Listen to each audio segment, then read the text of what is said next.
Hi everyone, welcome back to Shilpa and Subin. ഇന്ന് ചെറിയൊരു cooking video ആയിട്ടാണ് കേട്ടോ ഞാൻ വന്നത്. വേറെ ഒന്നല്ല, നമ്മുടെ തൊടിയിലൊക്കെ കാണാവുന്ന ഒരു ചെടിയാണ് കേട്ടോ, ചേമ്പിൻ തണ്ട്, ചേമ്പിൻ താളെന്നൊക്കെ പറയും കേട്ടോ. ഞങ്ങളിവിടെ അങ്ങനെയാണ് പറയാറ്. നിങ്ങളെന്താ പറയുക വെച്ചാൽ കമൻറ്റിൽ പറയണം കേട്ടോ. അപ്പോൾ അതേ ഞാൻ 2 ചേമ്പിൻ തണ്ടാണ് കേട്ടോ ഞാൻ എടുത്തത്. അതിൽ ഇലയുണ്ട്, തണ്ടും ഉണ്ട് കേട്ടോ. അപ്പോൾ ഞാൻ യൂസ് ചെയ്യുന്നത് തണ്ട് മാത്രമാണ് കേട്ടോ. ഞങ്ങൾ ഈ ഇലയും ഉപ്പേരി ഉണ്ടാക്കാറുണ്ട്. ഇലയ്ക്കൊക്കെ ജസ്റ്റ് എന്താ പറയുക, നല്ല വേവ് ഉണ്ട് കേട്ടോ. കട്ടിയുള്ള ഇലയൊക്കെ അല്ലേ, അപ്പോൾ അതിന് നല്ലൊരു വേവൊക്കെ ഉള്ളതുകൊണ്ട് ഞങ്ങൾ ഇതിൻ്റെ കൂടെ ഇടുന്നില്ല കേട്ടോ. അപ്പോൾ ഞാൻ ഇല പിന്നെ ഒരു ദിവസം ഉപ്പേരി ഉണ്ടാക്കിയിട്ട് ഞാൻ കാണിച്ചു തരാം കേട്ടോ. പിന്നെ അതിൻ്റെ വീഡിയോ ഞാൻ ചെയ്യാറുണ്ട്. അപ്പോൾ ഇത് നന്നായി, ഈ തണ്ട് നന്നായി വാഷ് ചെയ്തതിന് ശേഷം നമ്മൾ ഈ തണ്ട് എടുക്കുമ്പോൾ ശ്രദ്ധിക്കേണ്ട കാര്യം, ഈ തണ്ടിന് സെൻറ്ററിൽ കൂടെ ഒരു കട്ടിങ് വരുന്നുണ്ട്. ആ കട്ടിങ്ങിൻ്റെ ഉള്ളിൽ നമ്മൾ പാമ്പ് ഒരു ഒരു കറുത്തിട്ടൊരു സാധനം ഉണ്ടാവും, ഈ ഒച്ചില്ലേ, അതിൻ്റെയൊക്കെ മാതിരി ഒരു സാധനം ഉണ്ടാവും. അത് ഭയങ്കര വിഷമാണ് കേട്ടോ സാധനം. അപ്പോൾ നമ്മൾ തണ്ടൊക്കെ താളൊക്കെ എടുക്കുമ്പോൾ നമ്മൾ പ്രത്യേകം ശ്രദ്ധിക്കുക. അതിൻ്റെ ചെറിയ താളുകളൊക്കെ കിട്ടാണ്ടാവും കേട്ടോ. അപ്പം അതിൻ്റെ അകത്തൊക്കെ ഇങ്ങനത്തെ ഈ ജന്തുക്കളൊക്കെ ഉണ്ടാവാറുണ്ട്. അപ്പോൾ അതൊക്കെ നന്നായിട്ട് ശ്രദ്ധിച്ചിട്ട് വേണം കേട്ടോ തണ്ടെടുക്കാൻ. എന്നിട്ട് അതിൻ്റെ മുകളിലത്തെ ഭാഗം തോല് ഉരിഞ്ഞെടുക്കാം. നമ്മൾ ഈ മുരിങ്ങാക്കോലൊക്കെ നന്നാക്കുമ്പോൾ നമ്മൾ മുകളിലത്തെ ഭാഗം തോലിങ്ങനെ ഉരിഞ്ഞെടുക്കില്ലേ, അതുപോലെ ഉരിഞ്ഞെടുത്തതിന് ശേഷം അത് ചെറിയ പീസുകളാക്കി നുറുക്കുക. എന്നിട്ട് ഞാനിതിലേക്ക് ഒരു 5-6 ചെറിയ ഉള്ളിയാണ് എടുത്തത്. നിങ്ങൾക്ക് എത്രയാണ് ആവശ്യം അതിനനുസരിച്ച് എടുക്കാം. ചെറിയ ഉള്ളി ചെറുതാക്കി അരിഞ്ഞെടുക്കണം കേട്ടോ. എന്നിട്ട് അതിലേക്ക് ഒരു 1/4 മുറി തേങ്ങ നല്ലതുപോലെ ചതച്ചെടുക്കണം കേട്ടോ. അരയണ്ട, കുറച്ച് വെള്ളം ഒഴിച്ചിട്ട് ചതച്ചെടുത്താൽ മതി കേട്ടോ. ചതച്ചെടുത്ത ശേഷം നമ്മുടെ ഒരു ചട്ടി അടുപ്പത്ത് വെച്ചിട്ട് ചൂടാക്കിയിട്ടുണ്ട്. അതിലേക്ക് നമ്മളിനി എണ്ണ ഒഴിക്കണം കേട്ടോ. എണ്ണ ഒഴിച്ചിട്ട് എണ്ണ നന്നായി ചൂടായി വരുന്ന സമയത്ത് നമ്മളിതിലേക്ക് കടുക് ഇട്ട് കൊടുക്കണം. കടുക് ഇട്ടിട്ട് നല്ല പൊട്ടി വരുന്ന, എല്ലാ കടുകും പൊട്ടാൻ ശ്രദ്ധിക്കണം. പൊട്ടിയതിന് ശേഷം ഇതിലേക്ക് നമ്മൾ കറിവേപ്പില ഇട്ട് കൊടുക്കുന്നുണ്ട് കേട്ടോ. കറിവേപ്പില ഇട്ടിട്ട് കറിവേപ്പില ഒന്നിങ്ങോട്ട് ഒരു മൂത്തിങ്ങോട്ട് വരുമ്പോഴേക്കും നമ്മൾ ഇതിലേക്ക് ചുവന്ന മുളകും പച്ചമുളകും കൂടെ ഇടുന്നുണ്ട്. ചുവന്ന മുളകും പച്ചമുളകും നമ്മൾ ആഡ് ചെയ്ത് കൊടുക്കുന്നുണ്ട്. വേറൊന്നല്ല, ചുവന്ന മുളക് ഇട്ടാൽ കുറച്ചും കൂടെ കാണാൻ നല്ല ഭംഗിയുണ്ടാവും, എരിവുണ്ടാവില്ല, കാണാൻ നല്ല ഭംഗിയുണ്ടാവില്ല. അപ്പോൾ നമ്മൾ ചുവന്ന മുളക് ഇട്ട് ഭംഗിക്ക് വേണ്ടിയിട്ടോ ഞാനിട്ടത്. നിങ്ങൾക്ക് ഇടാൻ വേണ്ടവർക്ക് ഇട്ടാൽ മതി, എനിക്ക് ഭംഗിക്ക് വേണ്ടിയിട്ടതാണ് കേട്ടോ. പിന്നെ പച്ചമുളക് എരിവുണ്ടാവാൻ വേണ്ടിയിട്ട് ഞാൻ കുറച്ച് പച്ചമുളക് കൂടെ ചേർത്തിട്ടോ. 3 ഇല്ലി ചുവന്ന മുളകാണ് കേട്ടോ ഞാൻ യൂസ് ചെയ്തത്. പിന്നെ 2 ഇല്ലി പച്ചമുളകും കൂടെ യൂസ് ചെയ്തു. ഇത് നന്നായി ഒന്ന് വാടി വന്നതിന് ശേഷം ഇതിലേക്ക് ചെറിയ ഉള്ളി അരിഞ്ഞിട്ട് കൂടെ മിക്സാക്കി കൊടുത്തിട്ടോ. ഇനി നന്നായി മിക്സ് ചെയ്തെടുക്കുക. മിക്സ് ചെയ്തെടുത്തതിന് ശേഷം ഇതിലേക്ക് നമ്മൾ ഈ അരിഞ്ഞ് വെച്ച താള്, അതായത് ചേമ്പൻ തണ്ട് നമ്മൾ ഇതിലേക്ക് ആഡ് ചെയ്ത് കൊടുക്കുക കേട്ടോ.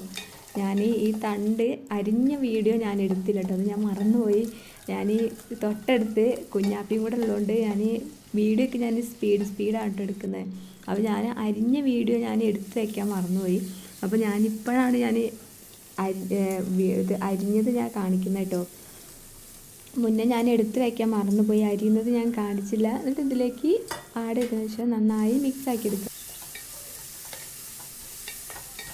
നല്ലതുപോലെ ഇളക്കിയതിന് ശേഷം ഇത് അടച്ചു വെച്ചിട്ട് ഒരു 2 മിനിറ്റ് ഒന്ന് വാട്ടിയെടുക്കുക കേട്ടോ. വാടിയാൽ മതി വാട്ടിയെടുക്കുക കേട്ടോ.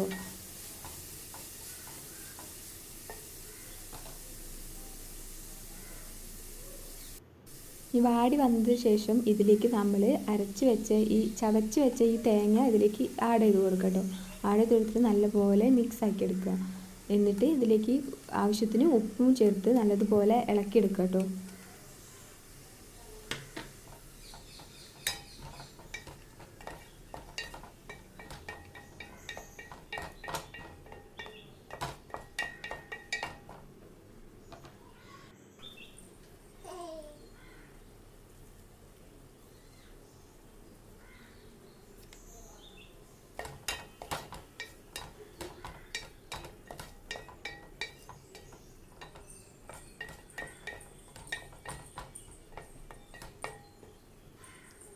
ഇനി എല്ലാം ഒരു സെൻറ്ററിലേക്ക് ആക്കിയിട്ട് ഒന്നുകൂടെ വേവിച്ചെടുക്കട്ടോ. എന്നതിന് ശേഷം ഇതിലേക്ക് കുറച്ച് മഞ്ഞൾപ്പൊടി ആഡ് ചെയ്ത് കൊടുക്കട്ടോ. നമുക്ക് കളറിന് വേണ്ടിയിട്ടാണ് കേട്ടോ. മഞ്ഞൾ വേണ്ടെന്നുള്ളവർ യൂസ് ചെയ്യണ്ട, വേണമെന്നുള്ളവർ മാത്രം യൂസ് ചെയ്താൽ മതി കേട്ടോ. മഞ്ഞൾ ഇട്ടതിന് ശേഷം ഒരു ഭംഗിക്ക് വേണ്ടിയാണ് കേട്ടോ ഞാൻ മഞ്ഞളിട്ട്. നമ്മൾ ഈ ചോറിലൊക്കെ കൂട്ടി ഒഴിക്കുമ്പോൾ കാണാൻ നല്ലൊരു ഭംഗി ഉണ്ടാവില്ലേ, മഞ്ഞ ചോറൊക്കെ കാണുമ്പോൾ. അപ്പോൾ അതിന് വേണ്ടിയിട്ടാണ് ഞാൻ ഇത്തിരി മഞ്ഞൾ ആഡ് ചെയ്ത് കൊടുത്താൽ ഒരു പച്ചച്ചായ മാറി കിട്ടാൻ വേണ്ടിയിട്ട് വേണമെങ്കിൽ ആഡ് ചെയ്ത് കൊടുത്താൽ മതി. എന്നിട്ട് നല്ലപോലെ വേവിച്ചെടുക്കാം കേട്ടോ, അടച്ച് വെച്ചിട്ട് വേവിച്ചെടുത്തിട്ട് ഇതിൽ ചേമ്പൻ തണ്ടിന് ഓൾറെഡി ഉൾഭാഗത്ത് ഒരു എന്താ പറയുക, ഒരു സ്പോഞ്ച് പോലെ ഹോളുള്ളൊരു സംഭവമായിരിക്കും കേട്ടോ. അതുകൊണ്ട് തന്നെ ഇതിൽ നമ്മൾ വേവിച്ചെടുക്കുമ്പോൾ തന്നെ വെള്ളത്തിൻ്റെ അംശം ഉണ്ടാവും.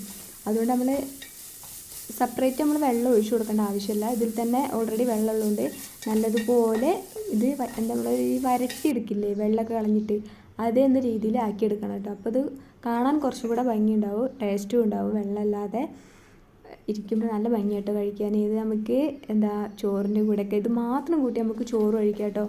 ചോറായതിനു ശേഷം ഇനി എന്താ കറി ഉണ്ടാക്കാമെന്ന് ചിന്തിച്ചിരുന്നവർക്ക് കേട്ടോ, നമ്മുടെ പറമ്പിലൊക്കെ കാണുന്ന ഈ ചേമ്പിൻ തണ്ടി, ചേമ്പിൻ താള്, അതൊക്കെ നമുക്ക് ഉപ്പേരി ഉണ്ടാക്കാം കേട്ടോ. നല്ല ടേസ്റ്റാണ്, അടിപൊളിയാണ്. നമുക്ക് വേറെ ഒരു വിഭവങ്ങളും വേണ്ട കേട്ടോ ചോറിൻ്റെ കൂടെ കഴിക്കാൻ. ഈ ഒരു ഐറ്റം മാത്രം മതി, നമ്മുടെ വയറ് നിറയെ ഭക്ഷണം കഴിച്ചു പോകും കേട്ടോ. അത്രയ്ക്ക് ടേസ്റ്റാണ് ഈ സാധനം. അപ്പോൾ മസ്റ്റായിട്ട് ട്രൈ ചെയ്ത് നോക്കുക. നിങ്ങൾക്ക് എന്തായാലും തീർച്ചയായും ഇഷ്ടപ്പെടും. അപ്പോൾ അടുത്ത വീഡിയോ ആയിട്ട് വീണ്ടും കാണാം. അതുവരേക്കും ടാറ്റാ, ബൈ ബൈ.